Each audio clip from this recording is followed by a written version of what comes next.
নমস্কার। আজ রবিবার, আমার দিদিভাই আর তিতান এসেছে, মানে ননদ আর ননদের ছেলে জাগুলির বাড়িতে। ওদের দুজনেরই আজকে ছুটি, আমাদের সাথে সময় কাটাবে বলেই এসেছে।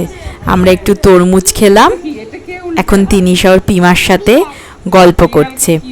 দিদিভাই অনেক কিছু নিয়ে এসেছে, ইঁচড় দিয়ে ডাল করে নিয়ে এসেছে, তারপরে চানাচুর, নিমকি ভাজা, এই যে কুমড়ো, এটা আমার শ্বশুরবাড়ির কুমড়ো, আর এই ফল আর খারকোল পাতা, এটাও শ্বশুরবাড়ির।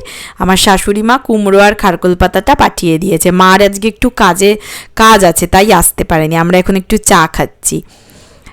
মা আজকে রান্না করছে এঁচোড় চিংড়ি, ভোলা মাছ, মুরগির মাংস, আর করেছে ডাল, করেছে লোটে মাছ। এই যে লোটে মাছটা মাখিয়ে তারপরে সব বসিয়ে করে নিয়েছে, পেঁয়াজ, টমেটো, রসুন বাটা সব দিয়ে তেল দিয়ে মাখিয়ে হয়ে গেছে সব রান্না বান্না।